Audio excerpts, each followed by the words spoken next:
Boa noite a todos, nas redes sociais também. Nossa leitura de hoje será do livro Coleção Fonte Viva, de Chico Xavier, pelo Espírito Emmanuel. Herdeiro do Pai. A quem constitui herdeiro de tudo, por quem faz também o mundo. Paulo, Hebreus, capítulo 1, versículo 2. Cede aos poderes humanos respeitáveis o que lhes cabe por direito lógico da vida, mas não te esqueças de dar ao Senhor o que lhe pertence. Esta forma conciliadora do Evangelho permanece ainda palpitante de interesse para o bem-estar do mundo. Não convém concentrar em organizações mutáveis do plano carnal todas as nossas esperanças e aspirações. O homem interior renova-se diariamente. Por isso, a ciência que lhe atende às reclamações aos minutos que passam não é a mesma que eu servia nas horas que se foram, e a do futuro será muito diversa daquela que o auxilia no presente. A política do pretérito deu lugar à política das lutas modernas. O triunfo sanguinolento dos mais fortes ao tempo da selvageria, sem peias, seguiu-se à autocracia militarista. A força cedeu à autoridade ao direito. No setor das atividades religiosas, o esforço evolutivo não tem sido menor. Em vista de semelhantes realidades, porque te apaixonas com tanta veemência por criaturas falíveis e programas transitórios?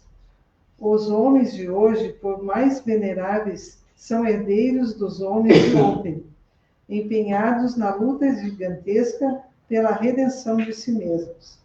Poderão prometer maravilhosos reinados de abastanças e paz, liberdade e harmonia. Entretanto, não fugirão ao serviço de corrigenda de erros que herdaram não só daqueles que os antecederam no campo dos compromissos coletivos, mas igualmente as suas próprias experiências passadas em tenebrosos desvios de sentimento. A civilização de agora é sucessora das civilizações que faliram. As nações que se restauram aproveitam as nações que se desfizeram. As organizações que surgem na atualidade guardam a herança das que desapareceram na voragem da discórdia e da tirania. Examinando a fisionomia indisfarçável da verdade, como hipertrofiar o sentimento, definindo-te em absoluto por instruções terrestres que carecem, acima de tudo, de teu próprio auxílio espiritual? Por que pode a casa sem teto abrigar-te da intempérie? A planta do arranha-céu, inteligentemente traçada no pergaminho, ainda não é construção mantenedora da legítima segurança. Não existem, pois, razões que justifiquem os tormentos dos aprendizes do Cristo, angustiados pelas inquietudes políticas da hora que passa. Semelhante estado da alma é simples produto de advertência perigosa, porque todos devemos saber que os homens falíveis não podem erguer obras infalíveis, e que compete a nós outros partidários do Mestre a posição de trabalhadores sinceros, chamados a servir e cooperar na obra paciente e longa, mas definitiva e eterna, daquele a quem o Pai constitui herdeiro de tudo, por quem faz também o mundo. Que assim seja.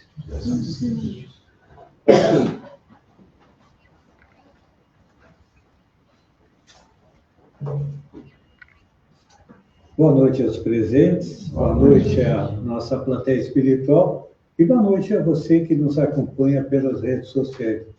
há poucos minutos, quando nós ouvíamos o barulho da chuva no teto, que é misto, é zinco, isopor e zinco, eu lembrei de uma, e que foi colocado graças à ajuda de muitos de vocês que estão aqui.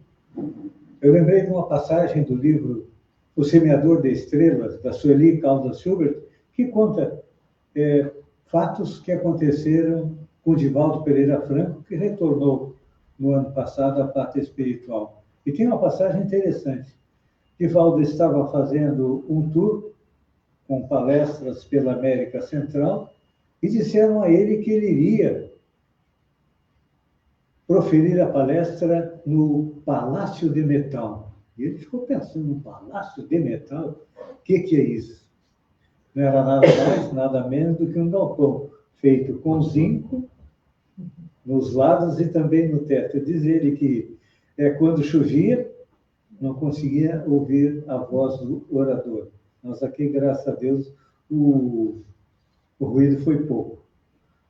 Vamos, então, nesse momento, fazer a nossa oração, agradecendo a Deus, que a inteligência é a suprema causa primária de todas as coisas, Jesus, o Divino Mestre, pela oportunidade de estarmos aqui todos reunidos para procurar compreender um pouco mais a respeito da doutrina espírita, que nos esclarece de onde viemos, para onde vamos, por que nos sofremos, e diz que todos nós estamos destinados à felicidade. Só que cada um vai construir a sua com as próprias mãos. Então, nós oramos dizendo: Pai nosso, que está no céu, santificado seja o teu nome, venha a nós o teu reino, seja feita a tua vontade, assim na terra como no céu.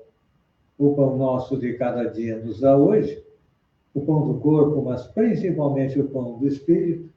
Perdoa nossas dívidas à medida em que perdoamos aqueles que nos devem, e não nos deixa cair na tentação, mas livra-nos do mal, que assim seja. Nessa noite, vai nos trazer mais alguns esclarecimentos a respeito da mediunidade, que é uma curiosidade que nós temos, a nossa companheira, a Marisete Buxa. Vamos livrar para que possamos compreender tudo aquilo que ela falou, preparou com muito amor e com muito carinho. E vamos ter um fundo musical para a palestra da Marisete, porque nossos jovens do coral Allan Kardec Kids vão ensaiar agora para uma apresentação que todos estão convidados, que será no dia 20 de dezembro. No mês de dezembro, o Centro Espírita Allan Kardec fala sobre Jesus, todo mês, e eles vão se apresentar junto com o coral Allan Kardec, que também vai fazer a sua apresentação. Marisete? Obrigada. Muito obrigada, Boa noite a todos os presentes, boa noite aos que nos acompanham pelas redes sociais. Hoje vamos falar o tema vamos com calma, que a paz do Divino Mestre nos envolva. E o tema de hoje é das contradições e das mistificações, e como já colocou o Feijão, se encontra no Livro dos Médiuns. O Livro dos Médiuns é o segundo livro codificado por Allan Kardec, e ele explica a teoria e a prática da mediunidade. Então, é um guia sobre a mediunidade, e é um guia para entender o intercâmbio entre os encarnados e os desencarnados. Mas para nós iniciarmos o nosso tema, vamos iniciar com um questionamento. Como podemos distinguir a verdade das mensagens dos espíritos diante das aparentes contradições? Vejam só, na pergunta já tem aparentes contradições. Allan Kardec também inicia esse tema dizendo o seguinte: os críticos e adversários do espiritismo argumentam que nem todos os espíritas partilham das mesmas ideias, isto é, se contradizem. E continua ele dizendo: os críticos dizem, se os ensinamentos vos são dados pelos espíritos, como não são idênticos? como não são iguais? Na verdade, essas contradições, como o próprio questionamento coloca, são aparentes. Por quê? Porque elas não são consideradas totalmente sem importância, né? E o que temos aqui que, na verdade, essas contradições resultam de espíritos que fazem suas comunicações e têm uma determinada deficiência. Por quê? Porque não são importantes. Porque nós sabemos que os espíritos, como nós encarnados, pertencem a diversos graus de evolução. Então, nem todos os espíritos que se comunicam são espíritos com um bom desenvolvimento moral. E, por esta razão, eles não detêm todo o conhecimento.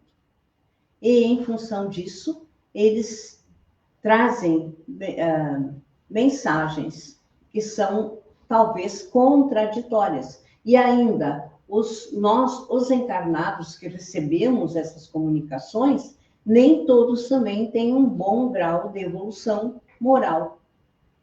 E, além de não ter o grau de evolução moral, também tem dificuldades na parte da linguagem.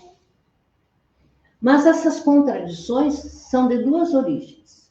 Uma de origem humana e outra de origem espírita. Nós vamos iniciar tratando das diferenças entre as contradições entre os humanos, que está no item 298. Quando os estranhos fenômenos do espiritismo começaram a se produzir, o primeiro sentimento que despertaram foi de dúvida. Dúvida por quê? Sobre a própria realidade e ainda mais dúvida pela causa desses eventos. Allan Kardec também foi um dos que, no início, não deu muita atenção para essas reuniões, embora ele tivesse sido convidado para participar, ele negou-se a participar. Mas, com o andar das reuniões, ele cedeu e foi a uma delas e percebeu que algo existia ali. E como Kardec era um pesquisador, um cientista, ele foi a fundo e assim iniciou-se esse caminho da doutrina espírita. Naquele momento, por ser uma ciência que estava no início, e nós sabemos que todo conhecimento que está no início não tem fundamentação. Por quê? Porque existem hipóteses, existem intenções que vão sendo pesquisadas, estudadas, buscadas, para fundamentar. E isso não foi diferente. Então, e nesta oportunidade, por causa dessas divergências, os adversários do espiritismo, os críticos do espiritismo, acharam que tinha encontrado uma boa razão para desfazer estas reuniões. Então, eles diziam que como iriam eles dar atenção a essas reuniões se até os próprios espíritas se contradiziam.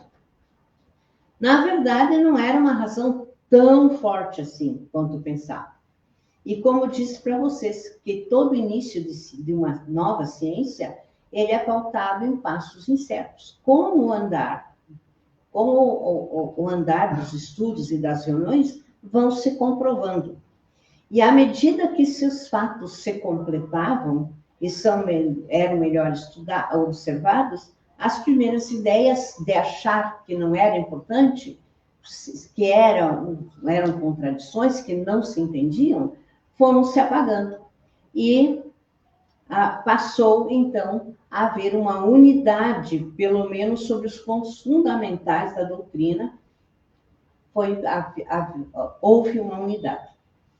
Então, quando ainda estas observações, ainda incompletas, foram dando, e divergentes foram dando espaço para as conclusões, ou comprovou-se as veracidades desses fatos, e essas divergências, que achavam que eram muito importantes, muito sérias, eram apenas aparentes.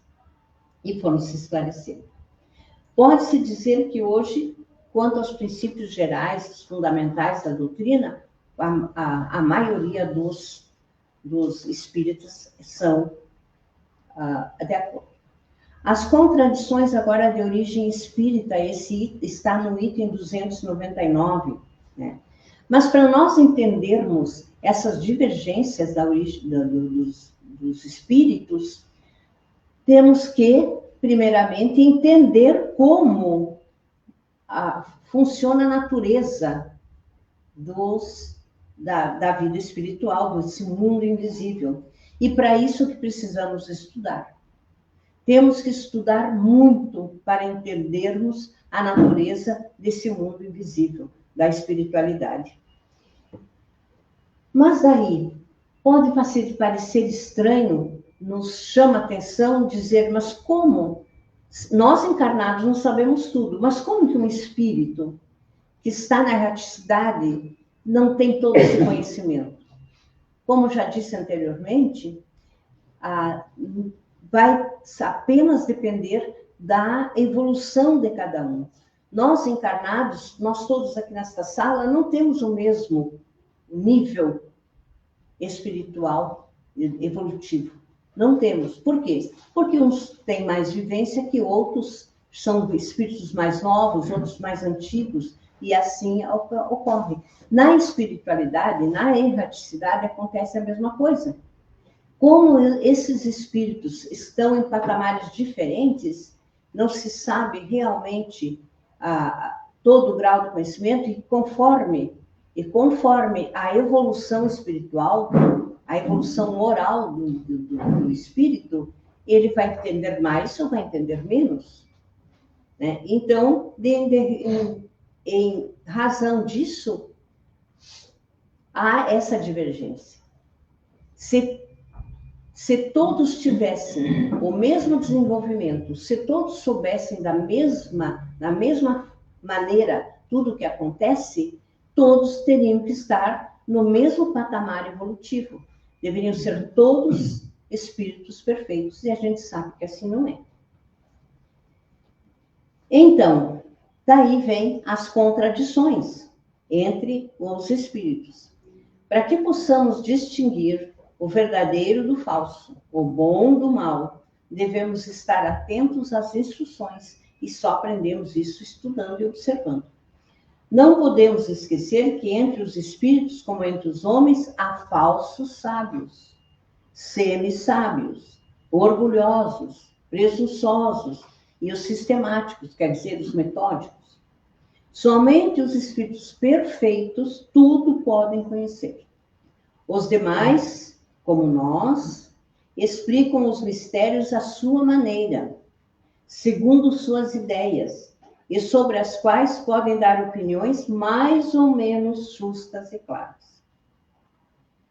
Isso se encontra na introdução do livro dos Espíritos, no parágrafo 13, na conclusão do parágrafo 9. E aqui diz aqui o seguinte: logo, as contradições de origem espírita não têm outra causa senão a diversidade na inteligência, no conhecimento, no julgamento e na moralidade dos espíritos, que ainda não estão aptos para tudo saberem e tudo compreender. Então, para o espírito falar realmente com precisão as mensagens que solicitamos, eles precisariam ser espíritos perfeitos. Mas será que essas contradições têm algo de bom? Por que será que tem essas contradições? Sim, existe algo de bom. Se não existisse essas contradições, que oportunidade nós teríamos de entender melhor? Então, as contradições dão à humanidade a possibilidade de entender e de se instruir, porque não deixa de ser uma forma de forma de progresso, né? Não deixa de ser uma forma de progresso. Por quê? Se existe contradição, se vamos buscar as razões, vamos estudar, vamos progredir. Então, a humanidade progride. É uma oportunidade para que tenhamos mais esclarecimento, para que estudemos, para que aprofundemos o nosso conhecimento e busquemos recursos e instrumentos para discernir o certo do errado, a verdade da falsidade. Será que, se não houvesse essas contradições, será que nós iríamos estudar e nos debruçar numa pesquisa, em um aprofundamento sobre esse tema? Talvez não. Talvez não. Então, essas contradições fazem o quê? Fazem com que vamos buscar o conhecimento, o progresso da humanidade. Não podemos esquecer que cada um de nós interpreta de acordo, conforme o nosso conhecimento. Então, aquele encarnado que tem mais conhecimento a respeito da doutrina, a respeito das informações dadas pela espiritualidade, vai poder discernir e entender melhor. Por exemplo, se temos duas pessoas que ouvem a mesma ideia e pedirmos para essas duas pessoas para relatarem o que ouviram, será que as duas vão relatar da mesma forma? Mesmo que tenham o mesmo conhecimento, elas relatarão com as suas palavras pessoais, com as suas vivências, com suas práticas de vida pessoal. Então, a ideia é uma só, mas existiram formas diferentes de apresentar. E poderemos dizer que há uma aparente divergência. Mas se nós formos participar de uma explanação espírita, ou alguém vai fazer uma explanação espírita, para dois grupos. Um grupo tem o conhecimento espírita, já vivencia a doutrina espírita, e o outro grupo nunca teve nenhum contato com o espiritismo. O tema desta explanação é reencarnação. Esse explanador, esse palestrante que vai falar para o grupo que já tem o conhecimento, vai falar num nível diferente. Porque esse grupo já conhece a terminologia espírita, se falar em perispírito e se falar em erraticidade, essa não é uma palavra nova. Todos já estão adaptados a isso. Agora, para falar com esse grupo que nunca ouviu falar de espiritismo, e esse palestrante, esse explanador, vai falar sobre reencarnação para esse grupo. A linguagem dele terá que ser adequada a esse grupo. Então, o tema é um só, a ideia é uma só, mas vai depender do conhecimento, das ideias pessoais, da bagagem que cada um carrega. Então, pode haver uma aparente divergência, mas não há divergência. Na verdade, não há divergência.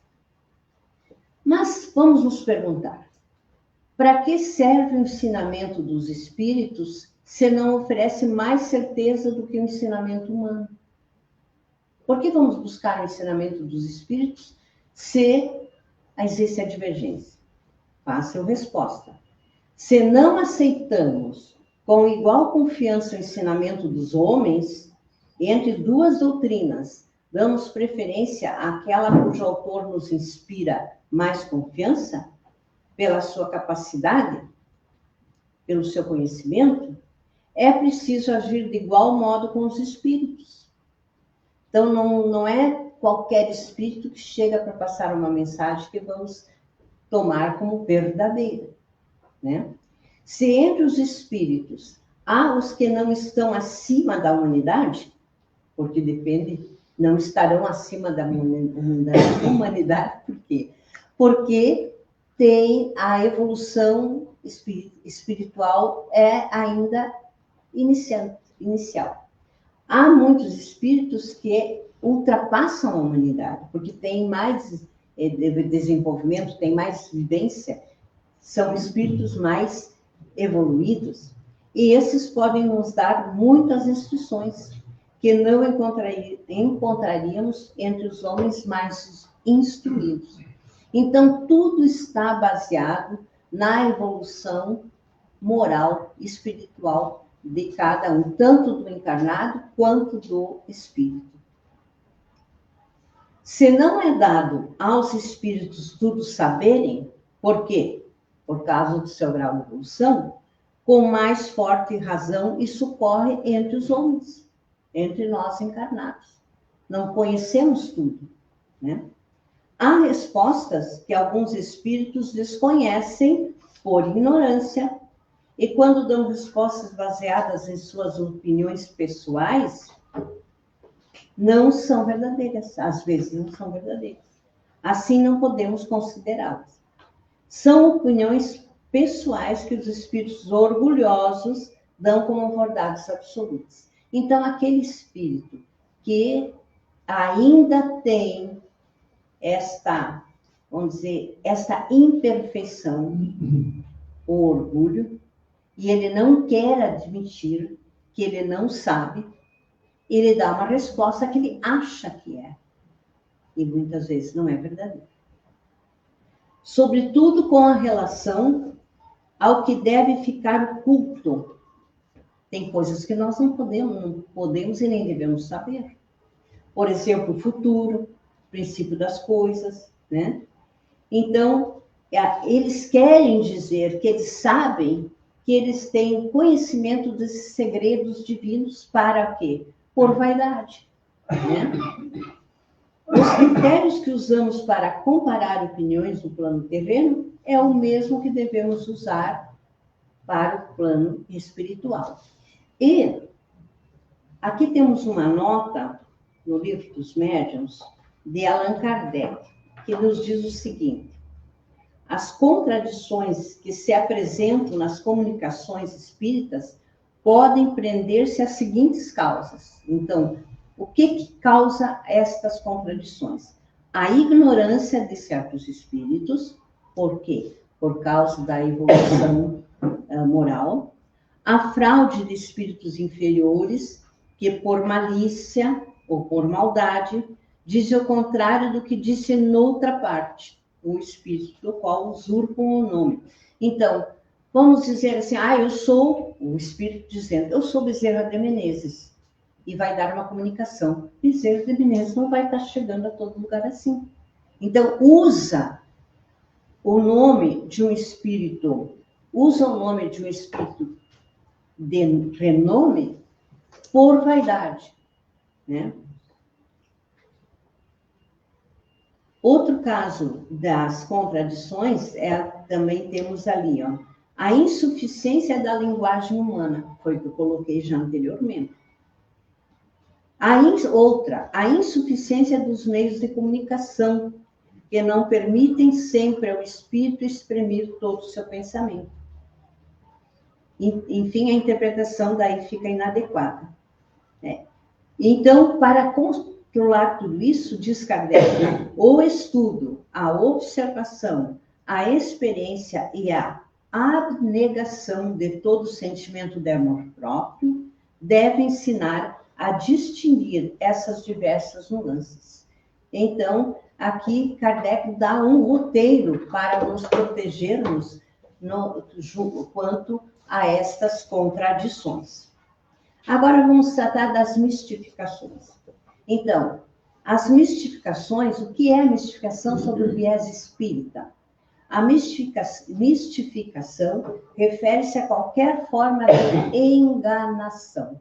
Então, mistificar é enganar, propositalmente. Lá na contradição, não tínhamos toda a informação por deficiência ou humana ou do espírito que não era moralmente evoluído.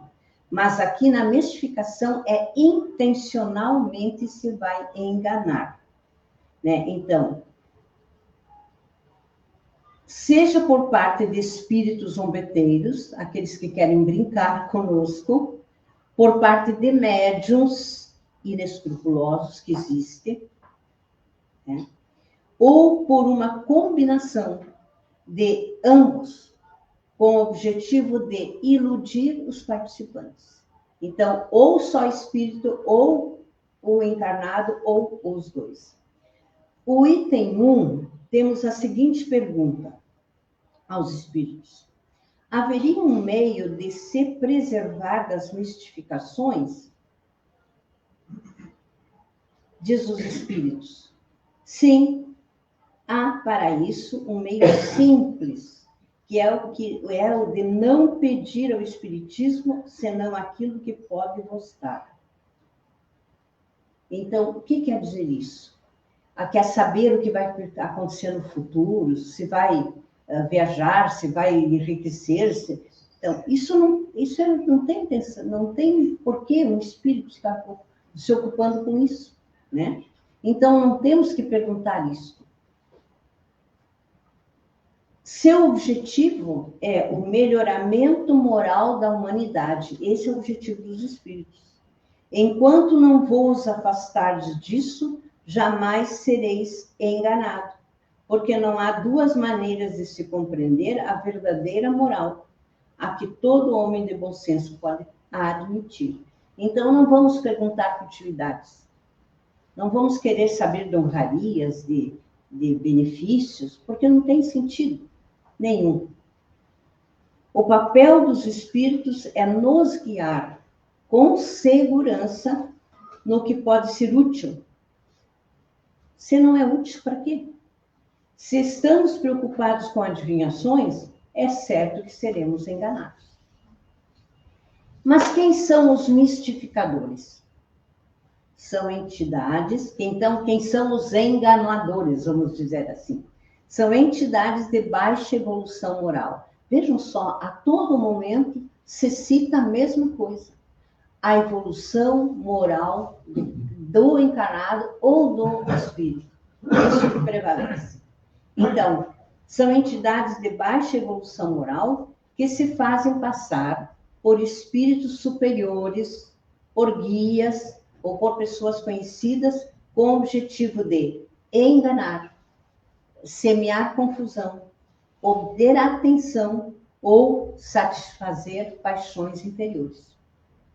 Mas quem são os médiuns mistificadores? Quem são os médiuns que são enganadores também? São pessoas que consciente ou inconscientemente falsificam as comunicações mediúnicas, simulando manifestações espirituais inexistentes. Não deixa de ser o charlatanismo, né?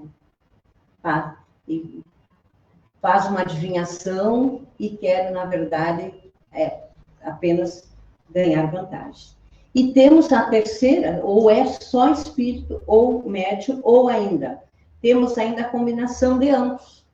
Há casos em que o médium e o espírito agem em conluio para enganar pessoas com interesse material ou futilidades.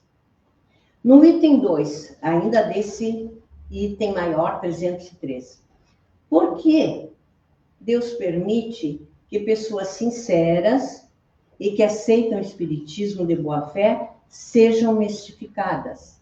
Então, por que Deus permite que as pessoas sérias, as pessoas realmente envolvidas no espiritismo, sejam enganadas? Será que isso não poderia ter o inconveniente de abalar a crença dessas pessoas? E os espíritos respondem: se isso abalasse sua crença, seria porque sua fé não era muito forte. Interessante, né? As que renunciassem ao espiritismo por um simples desapontamento, provariam que não o compreendem e que não se apegam à parte séria do espiritismo. Deus permite mistificações para provar a perseverança dos verdadeiros adeptos, e punir os que dele fazem um objeto de diversão. Palavras do Espírito de verdade. Então, aqui, para nós encerrarmos, as contradições podem ocorrer com os humanos, com os encarnados e com os espíritos. O que são? Por que elas ocorrem? Porque não há uma evolução moral adequada. Cada um vai entender e vai falar dentro daquela sua vivência. E o que são os mistificadores? São aqueles que enganam, que usam da espiritualidade para enganar, e sejam eles os próprios espíritos enganadores, que são os zombeteiros, os brincalhões, né? Como os médiuns também, que não são confiáveis. Uma boa noite e tenham um bom fim de semana.